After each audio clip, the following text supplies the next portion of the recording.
जैसे हमने देखा कि किस तरह से समय का चक्र बीतता जाता है, तो वैसे ही आज हमने सृष्टि चक्र को देखा, सृष्टि का समय, सृष्टि के चक्र को। अब हम भारत के उत्थान और पतन के बारे में देखेंगे कि किस तरह से, कैसे सबसे पहले, जिसको कहा जाता था भारत के लिए कि भारत सोने की चिड़िया थी, तो कैसे धीरे धीरे वो सोने की चिड़िया कहलाती थी और किस तरह से वो सोने की चिड़िया आज इतने नीचे गिर गई है।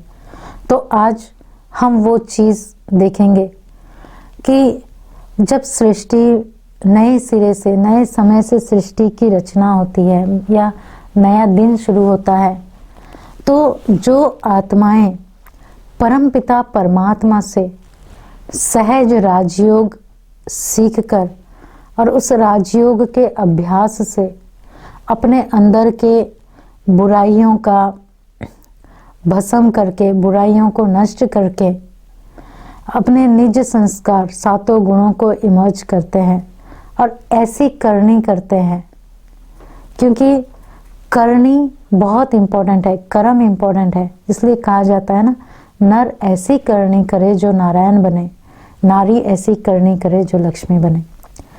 तो जब वैसी करनी करते हैं संगम युग में, उसके बाद जो है जब गोल्डन एज सतयुग शुरू होता है, तो हम देखेंगे कि सतयुग में जिसको कहा ही गया सत्य का युग, सतयुग माना सत्य का युग। सत्य, सत्य हमेशा एक ही होता है, सच कभी दो नहीं होता है। सच कभी ऐसा नहीं होगा जैसे अगर मैं कहूँ कि मैं यहाँ भी हूँ, मैं वहाँ भी हूँ, नहीं, या तो मैं यहाँ रहेगी या वहाँ, तो दो बातें कभी सच नहीं होती। सच हमेशा एक ही होता है। तो सत्य युग माना जहाँ सब कुछ एक होता है, एक धर्म, एक भाषा, एक मत, एक राज्य, ना एक ही का राज्य। तो जहाँ सब कुछ एक होता है, तो वैसा युग होता है सतयुग, जहाँ पर सतयुग में श्री राधा, श्री कृष्ण, जिसको वैकुंठ कहा जाता है, श्री कृष्ण को वैकुंठ का प्रिंस कहा जाता है। तो जहाँ वैकुंठ होता है, श्री कृष्ण श्री राधा का जन्म होता है। और फिर जैसे कहा, यहाँ हर एक आत्मा, हर एक सीढ़ी को दिखाया गया है एक एक जन्म के रूप में। तो मनुष्य आत्मा, जैसे हमने कर्मों के लेसन में देखा कि किस तरह से मनुष्य आत्मा मनुष्य योनि में ही जन्म लेती है, दूसरी योनि में नहीं जाती है। तो हमारे शास्त्रों में भी वर्णन है कि 1,84 जन्म, मना 84 योनियों में, 84 लाख योनियों में नहीं जाना है या 84 लाख जन्म नहीं लेना है, बल्कि लक्ष्य 84 जन्म का है होना चाहिए। तो एक आत्मा ज़्यादा से ज़्यादा 84 जन्म लेती है और कम से कम एक जन्म लेती है, ये पूरे 5000 साल में, ये पूरे सृष्टि चक्र में। तो जो सबसे पहले जब सृष्टि का आरंभ होता है, जैसे हमने देखा सतयुग माना गोल्डन एज, जहाँ पर सब कुछ एक होता है। तो जो आत्मा सतयुग में जन्म लेते हैं, जो परम धाम से सतयुग में आते हैं आत्माएं, तो उस समय पहला युग शुरू होता है जहाँ पर एक धर्म, एक भाषा, एक मत, एक राज्य होता है। वहाँ पर एक आत्मा 1250 वर्ष का ये राज्य होता है सतयुग। 1250 साल के समय में एक आत्मा जो है वो 8 जन्म लेती है, 8 बार शरीर धारण करती है। और उनका जो घराना होता है वो देवताई घराना कहलाता है। उन्हें देवी या देव के नाम से बुलाया जाता है। तो देवताई घराना होता है और जो उनका वंश होता है वो सूर्यवंशी कहलाते हैं। जिस तरह से सूर्य की रोशनी कभी कम या ज्यादा नहीं होती है, एक जैसी होती है। चंद्रमा की रोशनी कम ज़्यादा होती है लेकिन सूर्य की एक जैसी, तो सूर्यवंशी कहलाते हैं। और हर एक आत्मा जो है 16 कला संपूर्ण होती है, 16 कलाओं से परिपूर्ण होता है। तो 16 कलाएं जैसे कि चलना, बोलना, उठना, बैठना, बातें करना, ये सब भी एक कला है। खाना बनाना, ये सब एक आर्ट है। तो ये 16 प्रकार की जो कलाएं हैं, इन सभी कलाओं में हर एक आत्मा संपूर्ण होती है। और जो आत्मा की स्टेज होती है वो सतो प्रधान होती है, माना सत्यता में वो हाईएस्ट लेवल का होता है। प्रधान माना हेड, जैसे स्कूल में हेडमास्टर को प्रधानाध्यापक कहते हैं। तो सत्यता में हाईएस्ट पोस्ट में होती है। तो आत्मा की देखेंगे वैसे ही, जिस तरह से आत्मा की स्टेज होती है वैसे ही आत्मा का अपना ओरा भी बना हुआ होता है, उसी प्रकार का ओरा भी होता है। तो गोल्डन एज, सतयुग माना जिसको हम स्वर्ग कहते हैं, जहाँ संपूर्ण सुख शांति होती है, 100%। दुख का नामो निशान नहीं होता है इस युग में, दुख शांति का। यहाँ पर श्री राधा श्री कृष्ण जो वैकुंठ के प्रथम राजकुमार राजकुमारी थे, जिनके स्वयंवर के बाद उनका नाम परिवर्तन होता है श्री लक्ष्मी और श्री नारायण। इसलिए आप देखेंगे श्री लक्ष्मी नारायण का बचपना नहीं दिखाया है और राधा कृष्ण का बड़े होने के बाद, क्योंकि राधा कृष्ण ही का ही जब राजगद्दी पर बैठते हैं तो श्री लक्ष्मी और श्री नारायण हो जाता है, नाम परिवर्तन होता है। इसलिए भारत में आज भी कई गांवों में ये प्रथा है, शादी के बाद अभी सिर्फ लड़कियों का ही नाम चेंज करते हैं, लेकिन पहले ज़माने में दोनों का नाम चेंज होता था। हाँ, और फिर अभी तो फिर धीरे धीरे सरनेम चेंज हुआ, और अभी तो कई जगह पर वो भी कई लोग नहीं बदलते हैं या दोनों सरनेम लेके चलते हैं, अपने पिताजी का भी और अपने पति जी का भी। तो ये एक एक सीढ़ी जो है एक एक जन्म के रूप में दिखाया गया है। तो सतयुग जहाँ पर जो 1250 वर्ष का राज्य होता है, वहाँ देवी देवताओं का राज्य होता है, देवताई घराना होता है। वहाँ के महाराजा महारानी श्री लक्ष्मी श्री नारायण होते हैं और वहाँ उनको देवताई घराना कहा जाता है। सूर्यवंशज होते हैं, सूर्यवंशी घराने के होते हैं और 16 कला संपूर्ण होते हैं, सारी कलाओं में संपूर्ण होते हैं। वहाँ की जनसंख्या स्टार्टिंग में ज़्यादा से ज़्यादा 9,16,108 के करीब होता है। फिर जैसे जैसे से देखा समय बीतता गया, आत्मा की सतो प्रधान स्टेज धीरे धीरे जो है त्रेता युग। अब जैसे समझो मैं यहाँ बैठी हूँ और मैं इस घर में सुबह से बैठी हूँ 10 बजे से या सुबह 7 बजे से, और अभी 7 बज रहा है, तो शाम आ गया लेकिन मैं वही हूँ। ऐसा नहीं कि दोपहर शाम चले गए माना मैं भी बदल गई, नहीं। तो उसी तरह सृष्टि वही है, समय का चक्र बदल रहा है, लोग वही है, सृष्टि वही है, पृथ्वी वही है, लेकिन समय परिवर्तन हो रहा है। तो धीरे धीरे युग परिवर्तन हुआ, युग माना समय, तो समय परिवर्तन हो रहा है। दोपहर का समय आ जाता है माना त्रेता युग आ जाता है। त्रेता माना थोड़ी सी त्रुटि आत्मा में आ जाती है, थोड़ा सा डिफेक्ट आ जाता है आत्मा में। यहाँ पर फिर भी हम इस त्रेता युग को भी स्वर्ग ही कहेंगे। यहाँ पर भी आत्मा 1250 वर्ष में एक आत्मा 12 जन्म लेती है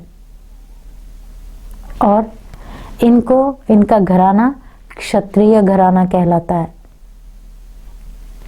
और इनका जो वंश है वो चंद्रवंशी कहलाते हैं। और जो कला है, क्योंकि आत्मा में त्रुटि आ गई तो कला 14 कला वाली हो जाती है, क्योंकि आत्मा की स्टेज में परिवर्तन आया, सतो प्रधान से आत्मा सतोगुणी हो जाती है। तो जैसे ही आत्मा में थोड़ी सी त्रुटि डिफेक्ट आ गया, वैसे ही उसकी कला में कमती आ जाती है, उसके घराने में कमती आ जाती है, उसका वंश और उसके जन्म में। अच्छा, अब ये कैसे पता चलता कि श्री लक्ष्मी नारायण जो है वो सूर्यवंशी थे, सतयुगी घराने के थे? क्योंकि आप देखेंगे नारायण के नाम के आगे सूर्य नारायण भी लगाते हैं। क्यों? क्योंकि वो सूर्यवंशी थे। उसको सत्य नारायण भी कहते हैं क्योंकि वो सतयुग के राजा थे। उसी प्रकार त्रेता युग के महाराजा महारानी श्री राम श्री सीता थे और वो चंद्रवंशी थे, इसके लिए उन्हें रामचंद्र कहा जाता है, श्री रामचंद्र, क्योंकि वो चंद्रवंशी थे। और वो हमेशा अपने मस्तक पर सूर्य का निशान करते थे क्योंकि उनके पूर्वज जो थे वो सूर्यवंशी थे। तो त्रेता युग 1250 वर्ष, यहाँ पर भी आत्मा जो है सतोगुणी होती है और एक आत्मा ज़्यादा से ज़्यादा 12 जन्म लेती है। यहाँ की जनसंख्या एंड तक 33 करोड़ तक चली जाती है। अब जैसे जैसे समय का चक्र बीत रहा है, ये आत्माएं भी है, यहाँ पर और भी आत्माएं ऐड होती है, फिर ये सभी एक साथ सभी की जैसे आत्मा में डिफेक्ट आना शुरू हो जाता है। आता है द्वापर युग। जैसे ही आत्मा में डिफेक्ट आता है, प्रकृति में भी परिवर्तन होता है। तो प्रकृति में भी एक छोटा सा परिवर्तन हो जाता है और फिर समय का चक्र वही चल रहा है, दुनिया वही है, लोग भी वही है, आत्माएं भी वही है, लेकिन समय बीत रहा है, समय बीतता जाता है। तो आत्मा में यहाँ पर थोड़ा सा त्रुटि आया था और यहाँ पर आत्मा में जैसे दो मतें आ जाती है, दो बातें आ जाती है। अब जैसे समझिए क्या होता है जब दो पुर आ जाता है, तो दो मत आ जाता है, तो जैसे एक घर में जब एक जन राय देने वाला है तो ठीक है, लेकिन जब दूसरा भी बंदा राय देने वाला आता है तो क्या होता है, फिर क्लेश चालू होता है ना। दो जन जब राय देने वाले आते हैं तो उसी तरह जब द्वापर युग समय बीतता जाता है, तब द्वापर युग में क्या होता है, आत्मा जो है वो बॉडी कॉन्शियस में आ जाती है। अब ऐसे कौन से कर्म किए देवताओं ने जो द्वापर युग में बॉडी कॉन्शियस में आ जाते हैं और सतयुग त्रेता युग में जो सुख शांति वाला जीवन था वो धीरे धीरे दुखी अशांत होना शुरू हो जाता है। अब कर्म यहाँ पर ऐसा क्या करते हैं वो लोग? देवताएं वहां कोई पुण्य नहीं करते, कोई पाप तो नहीं करते हैं, लेकिन कोई पुण्य भी नहीं करते, क्योंकि वहां कोई भी गरीब नहीं होता, दुखी, लाचार, बीमार। कभी आपने सुना है कि सतयुग में ये वैद्य था? नहीं। कोई हॉस्पिटल भी नहीं होता, कोई मंदिर भी नहीं होता, कोई पूजा पाठ होम यज्ञ, क्योंकि वो खुद ही देवता थे, 16 कलाओं से संपूर्ण थे, प्योर थे। हाँ, तो जैसे गृहस्थ आश्रम था, घर मंदिर जैसा था, मंदिर जैसा ही रहते थे, ना दुख अशांति कुछ नहीं। लेकिन क्या होता है, डिफेक्ट कब शुरू होता है? जैसे अभी ये मेरी नई साड़ी है, अगर मैं इस साड़ी को बार बार पहनूं धोऊं तो नयों सी चमक चली जाएंगी, है ना। तो उसी तरह क्या होता है, पूरे 2 युग तक आत्मा एक शरीर छोड़ के तुरंत दूसरा लेती है, दूसरा छोड़ के तुरंत तीसरा, तीसरा छोड़ के चौथा। तो धीरे धीरे आत्मा जो है अपने आप को, ये 2 युगों में आत्मा को नॉलेज होता है कि मैं आत्मा हूं। लेकिन जैसे ही समय का चक्र बीतता जाता है, आत्मा अपने आप को भूल जाती है और बॉडी कॉन्शियस में आ जाती है। जैसे ही बॉडी कॉन्शियस में आई, अपने आप को आत्मा भूला, शरीर समझना शुरू किया, वैसे ही माया रावण की प्रवेशता शुरू हो जाती है, दुख अशांति की प्रवेशता शुरू हो जाती है। जैसे ही बॉडी कॉन्शियस में आते हैं हम लेना शुरू करते हैं। जैसे समझो आप कोई कंपनी में गए और वहाँ पर आप ट्रेनिंग के रीति से गए हो, ट्रेनिंग ले रहे हो, इंजीनियर हैं, ट्रेनिंग के रीति से गए हैं, ट्रेनिंग ले रहे हैं, ट्रेनिंग अच्छी हुई, आप पास हुए और आपको सीधा आप ट्रेनिंग ले रहे हो, ट्रेनिंग हो तो आपको क्या लगता है कि अच्छा मुझे सबको रेस्पेक्ट देना है, जो भी बड़े मिले सबसे सीखना है, सबको मुझे रिगार्ड देना है, रेस्पेक्ट देना है, सामने से हेलो करना है। लेकिन जैसे ही ट्रेनिंग से आपको मैनेजर का पोस्ट मिल जाता है तो वैसे ही हम क्या समझने लगते हैं, मैं मैनेजर हूँ, मुझे दूसरे खड़े रह के गुड मॉर्निंग पहले करने चाहिए, है ना। हाँ, मुझे अभी रेस्पेक्ट लेना है, मुझे सबको रेस्पेक्ट देना चाहिए, सब मुझे रेस्पेक्ट देवे, सब मेरा रिगार्ड करे। तो जैसे ही आत्मा भी अपने आप को बॉडी समझना शुरू कर देती है, वैसे ही उसका जो है बॉडी कॉन्शियस की जो भी सारी चीज़ें हैं, काम, क्रोध, लोभ, मोह, अहंकार, धीरे धीरे उसमें आना शुरू हो जाता है। और जब आत्मा बॉडी कॉन्शियस में आती है तो सामने वाले को भी बॉडी के रूप में देखती है। फिर काला, गोरा, ऊंचा, नीचा, स्त्री, पुरुष, जाति, भेद भाव ये सब शुरू होता है।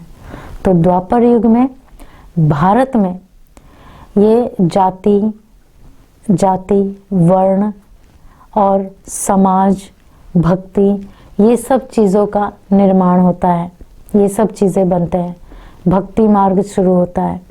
तो सबसे पहले भक्ति शुरू होती है राजा विक्रमादित्य, जो सबसे पहला मंदिर बनता है सोमनाथ का, जिसको राजा विक्रमादित्य ने बनाया था। और उन्होंने शिवलिंग की स्थापना की थी और उसमें हीरा लगाया था कि परमात्मा जो है हीरे जैसा है और हमें हीरा बनाता है, उसके पीछे का वो रहस्य था। हाँ, लेकिन हम जो है अपनी बुद्धि के हिसाब से, बॉडी कॉन्शियस के हिसाब से उस चीज़ को समझ नहीं पाए और धीरे धीरे भक्ति जो है द्वापर युग में और ही नीचे गिरते गिरते, पहले तो अव्यभिचारी भक्ति थी, एक की ही भक्ति करते थे, लेकिन फिर धीरे धीरे धीरे धीरे भक्ति भी व्यभिचारी बनती गई। तो जैसे ही द्वापर युग आता है, द्वापर युग में क्या होता है, एक आत्मा 21 जन्म लेती है, 21 बार उसे जन्म लेना पड़ता है। और फिर आत्मा की कला द्वापर युग 2 मत हो जाता है, तो आत्मा की स्टेज में परिवर्तन आ जाता है। आत्मा जो है सतोगुणी से आत्मा रजो प्रधान बन जाती है। जैसे ही आत्मा रजोगुणी रजो प्रधान बन जाती है, वैसे ही उसका जन्म बढ़ जाता है। तो 21 जन्म, सेम 1250 साल का ही वो युग है, लेकिन उस 1250 साल में वो 21 जन्म लेती है, 21 बार जन्म मरण के चक्कर में आती है। और फिर वैसे ही उसके वर्ण भी कम हो जाते हैं, 14 कला से 8 कला रह जाता है, क्षत्रिय से वैश्य वर्ण हो जाता है। तो हमने देखा द्वापर युग में कैसे भक्ति की शुरुआत होती है भारत में, और साथ साथ पूरे विश्व में भी भक्ति और धर्म की स्थापना भी होती है।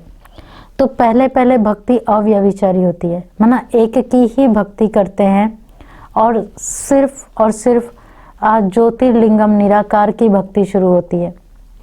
फिर धीरे धीरे धीरे धीरे देवी देवताओं की भक्ति शुरू करते हैं। तो क्या होता है, जैसे अभी यहाँ जो आत्माएं सतयुग में आई वो उधर ही हैं सृष्टि पर, लेकिन समय का चक्र बीता। जैसे समझो मैं कोई शॉपिंग मॉल में गई हूँ, तो मैं सुबह 9 बजे से पहुँच गई और शाम 7 बज रहा है। इसका मतलब ये नहीं कि शाम हो गया माना मैं बदल गई, नहीं, मैं वही हूँ, लेकिन क्या होगा, मैं थक जाएगी, भूख लग जाएगी, टायर्ड हो जाएंगी, वीक हो जाएंगी, वो हो जाएगा, लेकिन मैं तो नहीं बदलेंगे ना। तो उसी प्रकार भक्ति भी क्या होता है कि जैसे जैसे समय बदलता है, युग बदलता है, लेकिन आत्माएं वही आत्माएं हैं, और यहाँ से दूसरी भी आत्माएं ऊपर से परम धाम से आती है, ऐड होती है। तो क्या करते हैं कि देवी देवताओं की भक्ति, अभी समझो मैं खुद ही अपने आप को लक्ष्मी का गेटअप ले लूं और मैं धन मांगूं तो मिलेगा? कितना मिलेगा? क्या मिलेगा? तो वैसे ही हालत हम आत्माओं का हो जाता है कि जो हमारे पूर्वज थे, हम उन्हीं के ही मूर्तियों की पूजा करना शुरू कर देते हैं, क्योंकि हम भगवान और ईश्वर का नाम ऐड करते हैं उसमें, और उसके नाम से करते हैं, इसलिए उसका भी भाड़ा हमें स्वयं परमपिता परमात्मा के द्वारा मिलता है। भले हम देवी देवताओं की भी पूजा करते हैं, लेकिन क्योंकि हम परमात्मा को उसमें याद किया, तो इसलिए परमात्मा उनके थ्रू भी हमें रिटर्न में देता है। लेकिन जैसे जैसे भक्ति व्यभिचारी होती जाती है, वैसे वैसे क्या होता है, हम देवी देव मूर्ति पूजा के बाद हम धीरे धीरे मनुष्यों की भी पूजा करना शुरू कर देते हैं, गुरुओं की, साधु संतों की। फिर उसके बाद और भी व्यभिचारिता आती जाती है, पेड़ पौधों की, जानवरों की भी पूजा करना शुरू कर देते हैं। तो इस तरह से भक्ति जो है, भक्ति भी व्यभिचारी बन जाती है, और धीरे धीरे बॉडी कॉन्शियस आने की वजह से माया रावण की भी प्रवेशता शुरू हो जाती है। फिर जैसे जैसे समय का चक्र बीतता जाता है, फिर आता है कलयुग। कलयुग जैसे हमने देखा, कलयुग मना ही कलह क्लेश वाला युग। तो कलयुग में क्या होता है, आत्मा तमोगुणी, तमो प्रधान बन जाती है। तो कहाँ आत्मा सतो प्रधान थी, आत्मा का ओरा देखिए, कहाँ आत्मा तमो प्रधान बन जाती है। तो जैसे ही आत्मा तमो प्रधान बन जाती है, वैसे ही उसके जन्म इंक्रीज हो जाते हैं। सेम 1250 वर्ष में आत्मा 42 बर्थ्स लेती है, 42 जन्म लेती है। और यहाँ आत्मा में कोई कला नहीं रहता, जीरो कला हो जाता है, कोई भी चीज़ में परफेक्शन नहीं होता है, जीरो कला हो जाता है। और क्योंकि आत्मा तमो प्रधान हो गई है, तो यहाँ पर शूद्र वंशी कहलाता है, शूद्र वर्ण कहलाता है। तो शूद्र वर्ण भले जाति, गोत्र, कम्युनिटी में होंगे, लेकिन कर्मों से शूद्रपना आ जाता है। आज लोग अपने आप को ब्राह्मण कहलाते हैं, जनेऊ पहन लेते हैं, लेकिन क्या उनके कर्म ब्राह्मण जैसे हैं? नहीं। जिस तरह से आप देखें, एक आसुरी वृत्ति वाला या किसी असुर को दिखाना है तो क्या दिखाते हैं? शराब पी रहा है, जानवरों को मार के खा रहा है, जुआ खेल रहा है, अत्याचार कर रहा है लोगों के ऊपर, रेस्पेक्ट नहीं है किसी का भी, सम्मान नहीं है किसी का भी। तो आज के मनुष्य में भी हम देखेंगे ऐसी चीज़ें हैं। अपने जीव के टेस्ट के लिए, अपने पेट के लिए किसी का भी जान ले लेना, ये तमो प्रधानता कहा जाता है।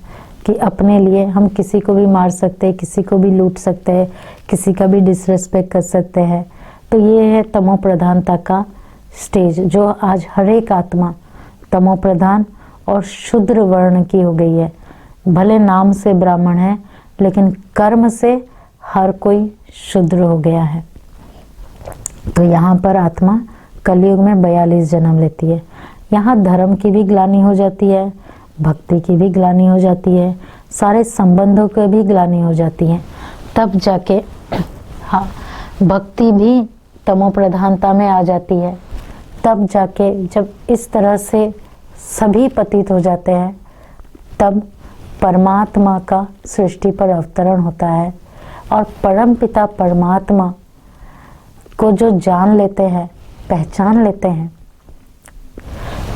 और परमात्मा से जो कनेक्शन जोड़ते हैं, तब जाके आत्मा का शुद्धिकरण होता है इस पुरुषोत्तम संगम युग में। फिर से जिस तरह से कहा जाता है ब्राह्मणों में कि अगर कुछ अशुद्ध खा लिया या कुछ अशुद्धि हो गई तो यज्ञ में बैठ के फिर उसका शुद्धिकरण होता है। तो उसी तरह से हम जब आत्मा भी तमो प्रधान शूद्र बन जाती है तो इस परमात्मा के द्वारा सिखाए गए राजयोग की अग्नि से फिर से आत्मा का शुद्धिकरण होता है, फिर आत्मा प्योर बनती है। और ये प्योरिटी और ये राजयोग के अभ्यास ये जो है एक लिफ्ट का काम करती है हमें वापस ऊपर जाने के लिए। अब सतयुग से कलयुग में आने तक हमें 5000 साल लग जाते हैं, लेकिन फिर से वापस उस युग में जाने के लिए 1 सेकंड का समय लगता है, सिर्फ अपने संस्कारों का परिवर्तन करना। 1 सेकंड में अपने स्मृति को परिवर्तन किया तो अपने संस्कारों का। और ये परिवर्तन बहुत मुश्किल नहीं है क्योंकि हम उसी युग से रिलेटेड है, हमारे पूर्वज वहीं के ही है। आज साइंस की वजह से हम सब समझते हैं कि हम बंदरों से पैदा हुए, बंदर हमारे पूर्वज थे, लेकिन नहीं, हमारे पूर्वज कोई बंदर नहीं थे। हमारे शास्त्रों में देखो, वेदों में लिखा गया हमारे पूर्वज यहाँ थे, देवी देवताएं थे। आज हम अपने आप को देवी देवता नहीं कहला पा रहे हैं। क्यों? क्योंकि हमारे अंदर उनकी एक भी क्वालिटी या एक भी गुण नहीं है, इसलिए हम अपने आप को वो नहीं कहला सकते। हम उनके खानदान के थे वो भी नहीं कह सकते क्योंकि वो गुण, वो क्वालिटी रही ही नहीं हमारे में। तो जैसे मैंने कहा, हर एक आत्मा ज़्यादा से ज़्यादा 84 जन्म लेती है, कम से कम 1 जन्म लेती है। तो देखा जाए तो अगर आप गिनती करो कि सतयुग में 8, द्वापर में 12, त्रेता में 12, द्वापर में 21 और कलयुग में 42, सारे मिलाकर कितने हुए? चलिए काउंट कीजिए, आपको 1 सेकंड देते हैं। देखो कितनी मेमोरी पावर आज हमारी डल हो गई है कि जब हम काउंट करने के लिए जाते हैं तो अपना फ़ोन निकालना शुरू कर देते हैं, क्योंकि यहाँ काउंटिंग नहीं होता।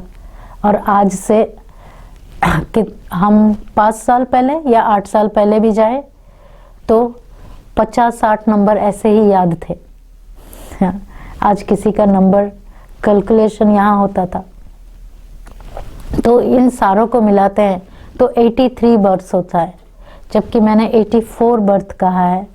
तो 83 जन्म, ये सारे युगों को मिला के 83, जो 84वां बर्थ है वो है संगम युग पर, यहाँ पर पुरुषोत्तम संगम युग, जो 5वां युग है, जिसका हमारे शास्त्रों में भी गायन है और हम सभी उसके यादगार के रूप में पुरुषोत्तम मास मनाते हैं।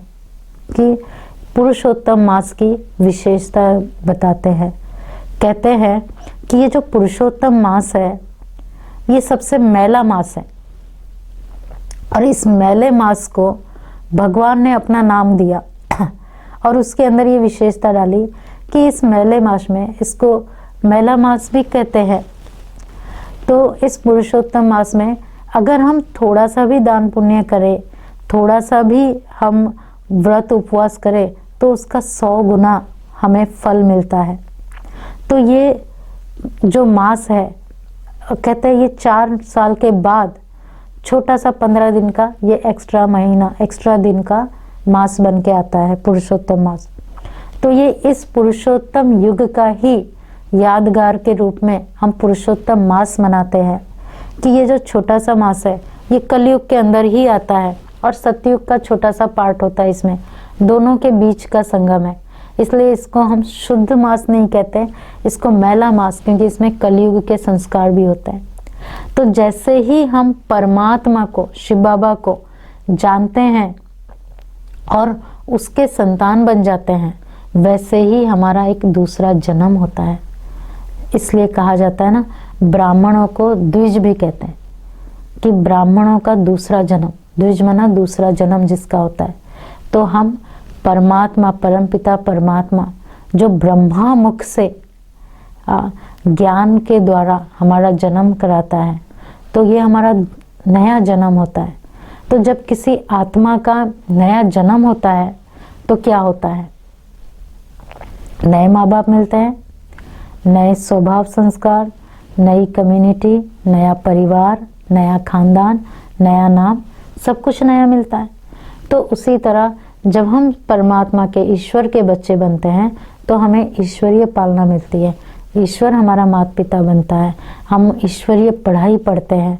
और ये वो एक पुरुषोत्तम, ये वही मास है जहाँ पर हम अच्छे कर्म करते हैं, जिसका हमें 100 से 1000 गुना फल मिलता है।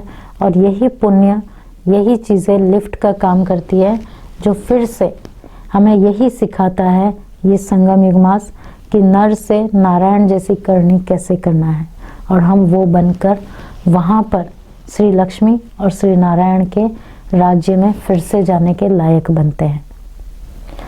अच्छा, ओम शांति।